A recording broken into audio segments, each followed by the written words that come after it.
দৃষ্টি নিচের দিকে রেখ। কোন দিকে? কেন? আল্লাহ বলছে কুল লিল মুমিনিনা ইয়াগুদ্দু মিন আবসারিহিম। হে রাসূল, আপনি মুমিন পুরুষদেরকে বলুন তারা যেন দৃষ্টি নজর নিচের দিকে রাখে। নারীদেরকেও বলুন নজর নিচের দিকে রাখো। গেল এক। ثم لآتينهم من بين أيديهم ومن خلفهم وعن أيمانهم وعن شمائلهم।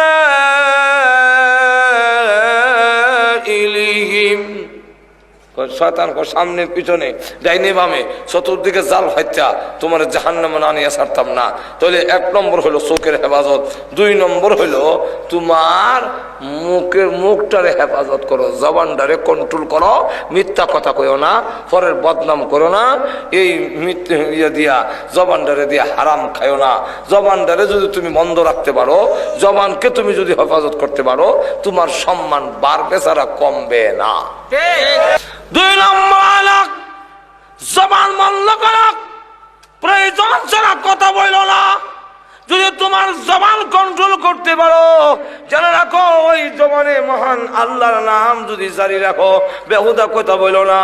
আল্লাহ আল্লাহ যখন করো, আল্লাহর জিকির আজকার করতে থাকো। আল্লাহর রাসূল বলেন কিয়ামতের কঠিন ময়দানে তুমি হাসতে হাসতে আল্লাহর তৈরি জান্নাতের ভিতরে প্রবেশ করবে। এখানে আলোচনা করতে গেলে 1 ঘন্টা লাগবে, রাখলাম। এলো 2। 3 নম্বরটা হইলো তোমার লজ্জাস্থান হেফাজত করো, শরমগারে তুমি হেফাজত করো। যদি করতারো তাহলে আল্লাহ রসুল বলেন জবান আর শরমগার যে হেফাজত করব, আমি রসুল তারে জান্নাতে নেওয়ার জিম্মাদার হয়ে গেলাম। গেল 3টা। যখন কয়টা? 4 নম্বরটা হইলো ওয়াদা পূরণ করো। কারোর সাথে ওয়াদা করলে ওয়াদা পূর্ণ করো, নাহলে দাম থাকবে না। গেল কয়টা? আর এখন কয়টা? 60টা। 5 নম্বরটা হইল হালাল রুজি রোজগার সামান্য যদি হয় এর উপরে সন্তুষ্ট থেকো। আলহামদুলিল্লাহ, যাক কষ্ট হইব, আমার হালাল রিজিক যা আছে তা হইলে আছে। হালাল খাবারের মাধ্যমে অন্তরের যে নূর পয়দা হবে, এই নূরের দ্বারা তুমি মহান আল্লাহর মারিফতের মজা লাভ করতে পারবে। কত হইল? 5টা। এখন নেন কয় নম্বর? 6 নম্বর। সত্য কথা বলবে, হকের উপরে থাকবে না, হকের কাছে যাইও না। হকের উপরে যদি তুমি থাকো, যত নির্যাতন আসুক, সকল নির্যাতন সকল বাধার মোকাবেলায় তুমি যদি ইস্তেকামতের সাথে হকের উপরে থাকতে পারো, যে মৃত্যুর সময় আল্লাহ তোমাকে সালাম দিবেন। আর কোন জায়গায় আছে মেহমান দেখলে আরো কিছু বেজার হইয়া, হ্যাঁ কয়েকদিন আগে আইসলেন থাকলেন না, আর ওখানে দেখা যায় বাপসাপ থাকতেন না, আরেকদিন আইলে কিন্তু আর সারতাম না, আর আজকে বিদায় করে দিলেছে মাজুর এখন ঠিক না। মেহমানের ইজ্জত কইল, পয়গম্বরের সুন্নাত হইল মেহমানকে ইজ্জত করা। আল্লাহর পয়গম্বর ইব্রাহিম আলাইহিস সালাম মেহমান ছাড়া তিনি খাইতেন না। একবারে 3 দিন হয়ে গেছে, রাস্তায় গিয়ে দাঁড়াইয়া থাকে, কোনো মেহমান নাই, মেহমান ছাড়া তিনি খায় না। আল্লাহ ডাক দেন, জিবরাইল 12 জন ফেরেশতা নিয়ে যাবা কওমে লূতকে ধ্বংস করার জন্য। তো আমার ইব্রাহিমের বাড়ি হইয়া যাইও, তোমাদেরকে মেহমান মনে করে খাবারের আয়োজন করবে, আমার ইব্রাহিম নবীকে খাওয়াইয়া তারপরে যাইও।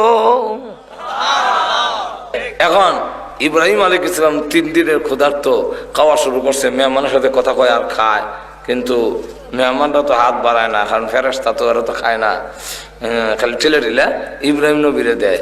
আর পর্দার আড়াল থেকে হযরত সারা তিনি দেখতেছেন যে মেহমানে খালি ঠেললে উনার দিকে ইব্রাহিম নবীর দিকে দেয়, মেহমানে খায় না, মেহমান স্পর্শ করে না।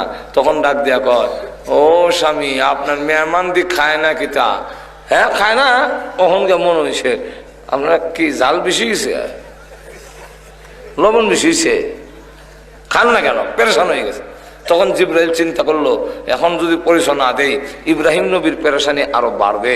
তখন তিনি ডাক দেয়া কয়, ও আল্লাহর পয়গম্বর, আমরা খাবো না, আপনি আমাদেরকে চিনছেন না, আমি আল্লাহর রহমতের ফেরেশতা জিবরাইল, আপনাকে খাওয়াবের লেগে আইছি। কোরআন শরীফ ঘটনা আছে। যাক, কয়টা হইল? 7টা। 8 নম্বরটা হইল এমন কথা কইও না এবং কাজ করো না যে কথা আর কাজে পরকালে কোনো উপকারে আসবে না। একটু ধরে কন না, কটা হইল? আরো ধরে কন। 8টা। 9 নম্বর যখন, কয় নম্বর? 9 নম্বর, প্রতিবেশীর খোঁজ খবর রেখ। প্রতিবেশীর খোঁজ খবর যদি নিতে পারো, প্রতিবেশীর কাছে, মহল্লার কাছে তোমারও দাম বেড়ে যাবে, মহান আল্লাহ রাব্বুল আলামিনের কাছেও তোমার ইজ্জত বেড়ে যাবে। লোকমান হাকিম বলেন, তুমি যদি আমার মতো হতে চাও তাহলে এই গুণগুলো অর্জন করে নাও। এখন আসুন, লোকমান হাকিম উনি যে ওনার ছেলেকে লক্ষ্য করে যে নসিহত গুলো করেছিলেন, ওনার ছেলেকে আল্লাহ কোরআনে তা তুলে ধরেছেন। একটা হলো আল্লাহর ভাওনা, আর একটা হলো বান্দার ভাওনা। প্রথম নম্বরটা হইলো আল্লাহর ভাওনাটা সবচাইতে বড় না ছোট? আরো যখন বড় না ছোট? আল্লাহর পাওনা সবচাইতে বড়। এই কারণে আল্লাহ রাব্বুল আলামিন প্রথমে তুলে ধরছেন যে লোকমান হাকিম বলেন, ওয়াইয ক্বালা লুকমানু লিবনিহি ওয়া হুয়া ইয়াইদুহু ইয়া বুনাইয়া লা তুশরিক বিল্লাহ ইন্নাশ শিরকা লাযুলমুন আযীম। প্রথম নম্বরটা হইল, হে স্নেহের ছেলে, হে আদরের ছেলে, শিরিক করো না, শিরিক করো না। কারণ শিরিক হইল সবচাইতে বড় জুলুম, সবচাইতে বড় পাপ, সবচাইতে বড় অন্যায়। শিরিক কি বলে? পৃথিবীর কোন বস্তুকে আল্লাহর সমকক্ষ সাব্যস্ত করা, আল্লাহর সমান বরাবর সমান দায়ের করা, এটার নাম হইল শিরিক। পৃথিবীর কোন বস্তু, পৃথিবীর কেউ মহান আল্লাহর সমকক্ষ নন। আল্লাহ রসুল জানাইয়া দিয়েছেন যে গুনাহ করার মধ্যে সবচেয়ে বড় গুনাহ আল ইশরাকু বিল্লাহ, আল্লাহর সাথে শরীক করা। আর আল্লাহর করণীয় সবচেয়ে বড় হলো নামাজ। কোন বান্দা বান্দি যদি 5 ওয়াক্তের নামাজ আদায় করে আর শিরিক করে না, আল্লাহ রাব্বুল আলামিন জানাইয়া দিয়েছেন ওই বান্দার জিম্মাদার আমি স্বয়ং আল্লাহ নিজে হয়ে যায়। কিয়ামতের মাঠে ওই লোকটাকে কোনো না কোনো একটা অজুহাতে আল্লাহ তার জিন্দেগীর গুনাহ মাফ করার ব্যবস্থা করবে। এই জন্য লা তুশরিক বিল্লাহ, আল্লাহর সাথে শরীক না। এরপরে বলেন আল্লাহ একটু আগে বলেন, আল্লাহর পাওনা আদায় করার পরে মা বাবার পাওনাটা সবচেয়ে কেন? আল্লাহ রাব্বুল আলামিন বলেন, আমি যা দিয়েছি আমার যেমন কোনো স্বার্থ নাই রে বান্দা, তোমরা আমার ইবাদত করবে, এটা আমার কোনো স্বার্থ নয়। আমার যেমন কোনো স্বার্থ নাই, ঠিক তেমনি ভাবে মা বাবাই একমাত্র পৃথিবীর ব্যক্তি যারা তার সন্তানকে যা দিয়েছেন কোনো স্বার্থ নাই। আল্লাহ নবী বিশ্ব নবী রাহমাতুল লিল আলামিন বললেন যে মা বাবাই একমাত্র ওই ব্যক্তি যেই ব্যক্তি তার সন্তানকে যা দিয়েছে এর মধ্যে কোনো স্বার্থ নাই। পৃথিবীর একে অন্যকে যা দেয় সবগুলোর স্বার্থ আছে। শ্বশুরে জামাইরে দেয়, স্বার্থ আছে। অমুকে তুমুকরে দেয়, স্বার্থ আছে। মেম্বার সাহেব, চেয়ারম্যান সাহেব যারা যা দেয় সব স্বার্থ আছে। এমনকি খালাম্মা তিনি যদি তার বোনের ছেলেরে, বোন পুত্রে দুধেশ্বর খাওয়ায়, মামলেট খাওয়ায়, বড় আদর করে, তাহলে এখানেও সম্ভাবনা আছে আপনার মতল বোন কান্দ তুল্লা দেওয়ানের।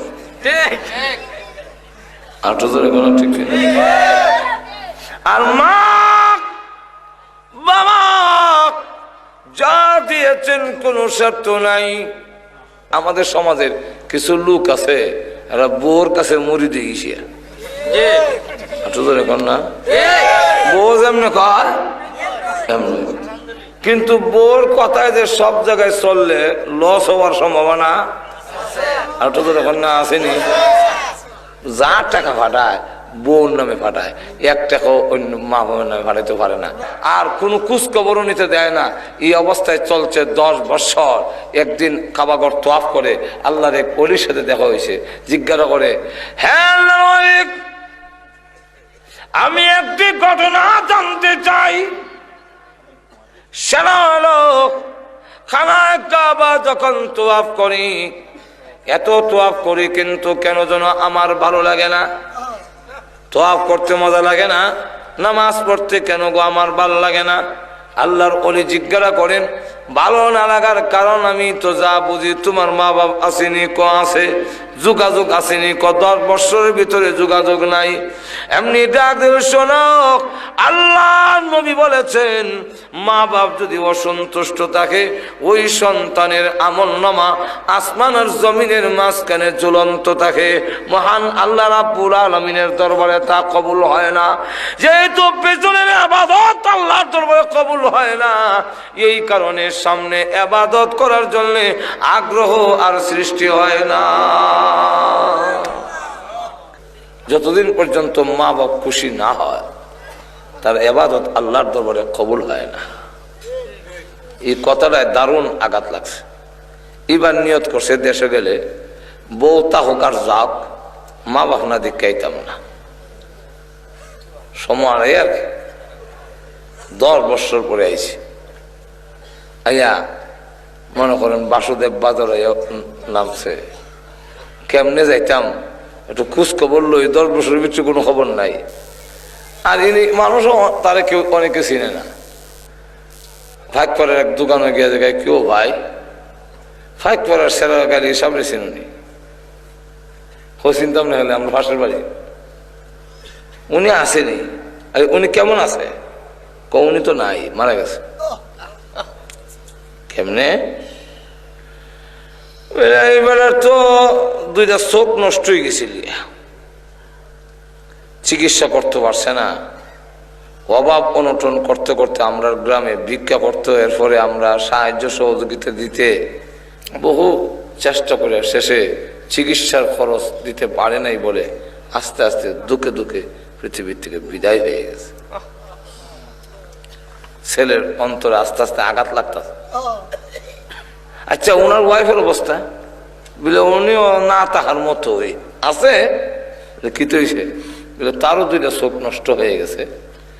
আর গ্যাস্ট্রিক থেকে চিকিৎসা করতে না কোনো ভাইরা এই গ্যাস্ট্রিক বাড়তে বাড়তে আলসার হয়ে ক্যান্সার হইয়া এখন মৃত্যুর মুখে পতিত লড়াই করতেছে। আমরা গ্রামের লোকেরা সাহায্য সহযোগিতা জাকাত ফেতরা দিলে এরা জান বাচ্চা আছে, এই অবস্থায় এখন আছে। এক কদম যায় আবার পিছনের দিকে ফিরে আসে। আমি কেমন সন্তান, চিকিৎসার অভাবে আমার আব্বা মারা গেল, আমার মা চক্ষু অন্ধ হয়ে গেছে,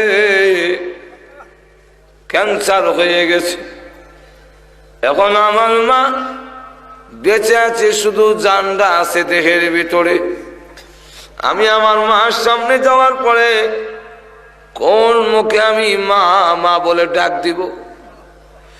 মা যদি বলে তোমার বাবা চিকিৎসা করতে পারিনি, পৃথিবীর থেকে বিদায় হয়েছে, আমিও মরণাপন্ন, আর তোমার এইগুলার কি দরকার? আমার আর খোঁজ খবর নিয়ে আল্লাহ কিরে বাবা, তোমার মতো সন্তানের আমার কোনো দরকার নাই। মা যদি কথা বলে তাহলে তো ঠিকই বলবেন। এক কদম যায় আবার পিছনের দিকে চলে আসে। এরকম করে করে চোখের পানি চলে দিয়া কানলে ঘরের দরজায় গিয়ে পৌঁছে মা করে ডাক দিতেই মা যেখানে আরেকজনে দইরা উঠাইতে হয়, এখন দেখা যায় এমন স্পিরিট মার শরীরে এসেছে, এত মধুর ডাক কে দিলে রে? মা মা বলে কে ডাক দিলে? মা উঠে শোয়ার থেকে বিছনায় উঠে বসে গিয়েছে। আমি বুঝেছি পরিচয় দিতে হয় নাই, আওয়াজে বুঝে পেরেছি, আমি বুঝতে পেরেছি তুই আমার সন্তান। আমি চোখে দেখি না, আয় আমার বুকে আয়। দুইটা সামনে যখন বাড়িয়ে দিয়েছে সন্তানকে বুকে জড়ায় ধরার জন্যে, এমনি সন্তানকে বুকে জড়াইয়া চোখের পানি ছেড়ে দিয়া যখন মা কান্দে, ছেলে এবার জিজ্ঞাসা করে, মা গো, আমি এক কুলাঙ্গার সন্তান, আমি আমার বাবার খোঁজ খবর নিতে পারি নাই, চিকিৎসা করতে পারলো না। ও মা, আমি আমার মার খবর নিলাম না, মা ও মরনা পড়লো। এখন আমি মা, একবারও যে তুমি বললে না যে না তোমার মতো সন্তানের কোনো দরকার নাই, বরং আমাকে বুকে জড়ায় ধরলে আর বলতেছো আয়।